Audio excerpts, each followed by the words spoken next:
I'm only an occasional, not a regular reader of John Wesley's sermons, but when I do read Wesley, his words often resonate with me, so that after 300 years, he wrote them. Reading a Wesley sermon titled The Almost Christian, preached at Oxford in 1741, I was struck with its relevance for us as we seek to be difference makers. Of course, Wesley writes in the language of his time, which means that he uses only masculine pronouns and the King James Bible. But I'm not comfortable with that, but it doesn't feel right to change it. So can we live with that in the next few minutes? Okay? The Almost Christian is a very long sermon in which Wesley ultimately asks rhetorically, what is it to be altogether a Christian? And he lists 3 measures. First, the love of God. Thou shalt love God, the Lord thy God, with all thy heart, with all thy soul, with all thy mind, and with all thy strength. And Wesley adds, such a love of God engrosses the whole heart, fills the soul. The delight of the Christian is in God. Wesley's second measure of an altogether Christian is the love of neighbor. Thou shalt love thy neighbor as thyself. If anyone asks, who is thy neighbor? We reply, every man in the world, every child. Further, Wesley tells us that we may not exempt our enemy or the enemies of God from his love of their souls.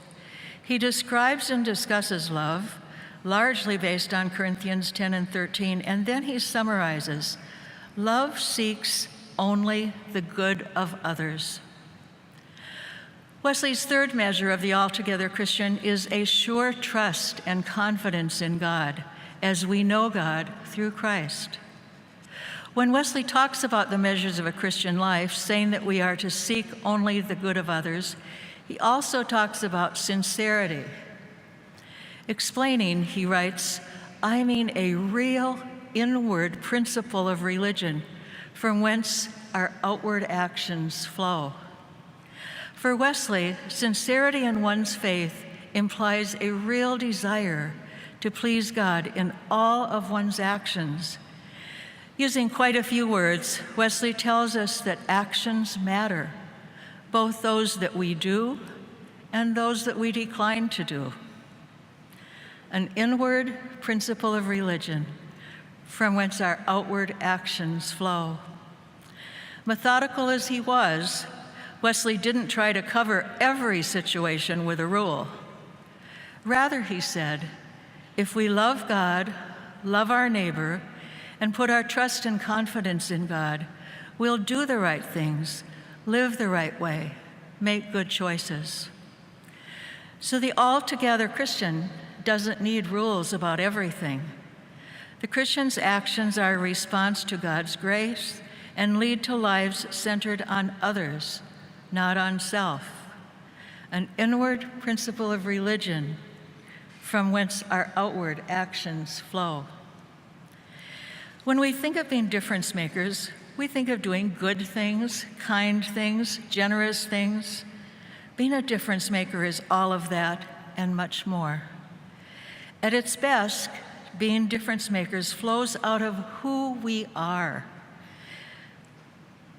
In a Wesleyan sense, our difference making becomes intrinsic to our life when we are guided by Wesley's concept of an inward principle of religion from whence flows our action. What does being a difference maker look like? We've already heard some examples, and I will share a few more. Sometimes it's quite simple. A few weeks ago when we came out of church, there was a note on each windshield that read, with God, all things are possible. To you on this beautiful day.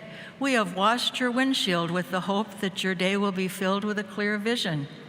Thanks for all you are to us. Signed, the middle school Sunday school class. What a positive difference it made to be on the receiving end of that expression. Several years ago at annual conference, maybe 2 years ago, everyone was given a little book by Bishop Job. Do you remember this? Listen, praying in a noisy world. One of the stories it relates tells of a young, developmentally disabled girl who was flying alone. Across the aisle from her was a group of kind of cool young college guys. She leaned across the aisle and said, "I get real nervous when I take off. Will you hold my hand?" Well, it's not very cool to hold a stranger's hand, and the young man hesitated. But he broke into a smile and took her hand until the plane was airborne. At the end of the flight, as the plane descended, he said, "Do you need to hold my hand?" "No," she said, but the helping hand was there had she needed it, making a difference in her comfort level.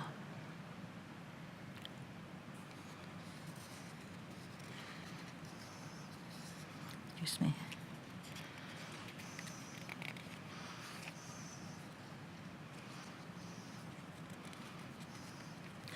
A wonderful, many-layered story of difference-making is related to St. Paul United Methodist Church in Cedar Rapids in the early 1960s. Dr. Percy Harris, who died earlier this year at the age of 89, had been hired as the first Black physician in the community. The problem was that he and his wife, Lilia, were not able to buy a home for their family. The attitude of "not in our neighborhood" was alive and well. Enter difference makers Robert and Esther Armstrong, owners of Armstrong department stores and members of St. Paul's. They had recently donated a parcel of land to the church and suggested that the church sell it to the Harris family to build their home on. The land was adjacent to the Armstrong's Cedar Rapids home. There was huge controversy within the church, but the pastor, Reverend Jackson Burns, was strong in his commitment to human rights. The trustees agreed, and the land was sold to Dr. Percy and Lilia Harris.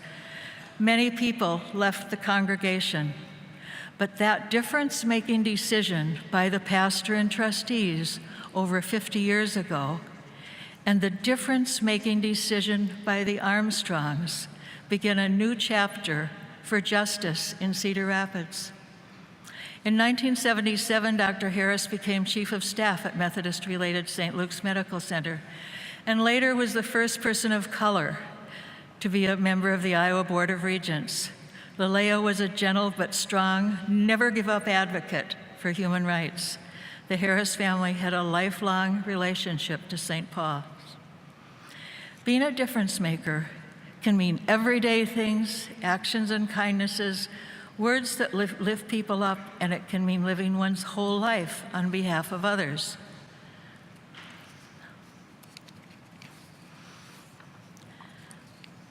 It could mean standing with a friend who has been wronged by an unfair system, even when doing so may threaten one's own job or reputation.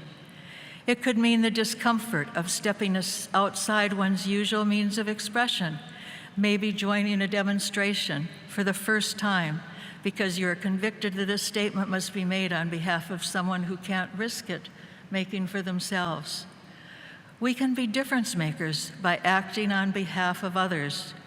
Do you hear John Wesley's echo? Love seeks only the good of others. We recently lost an Iowa citizen who for years was a difference maker. Joy Corning, through her 9 years on the Cedar Falls School Board, 6 years in the Iowa Senate, and 8 years as lieutenant governor, and many years as a private citizen, consistently worked on behalf of others, children, women, minorities, LGBT, immigrants. She was a model of grace, kindness, cooperation, service, civility. She always saw the good in everyone and was active until the end of her life in support of human rights and justice for all. Joy understood her Christian faith as a call to use her fortunate life for the good of others. Her faith also gave her the moral strength to keep working for others, even in the face of criticism, which often came from political colleagues.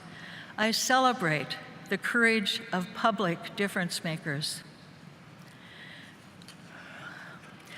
No matter how we do our difference making, it is always in the Wesleyan tradition of seeking only the good of others.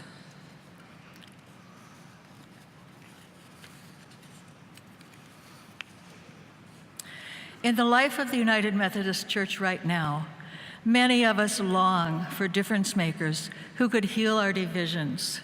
Some wish that they could resolve LGBTQ questions in a personally comfortable way. Many wish the issue would just go away, but of course it will not.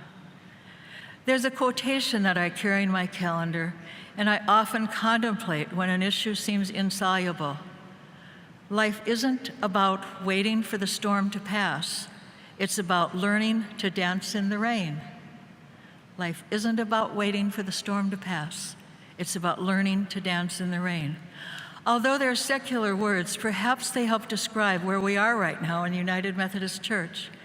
In a metaphorical sense, there is a storm in our church, and we so wish it would pass.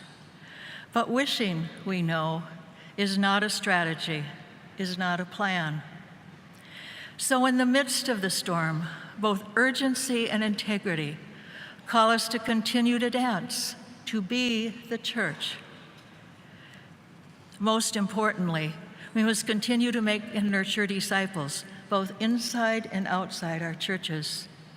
We must continue to welcome the stranger, including immigrants and those estranged from the church, to feed the hungry and clothe the naked, to advocate for the powerless, including the mentally ill, to care for the children, their education, their safety, their environment, to provide comfort and love and guidance to those who feel lost or alone or who've not heard the stories of Jesus, to embrace those who are excluded for any reason.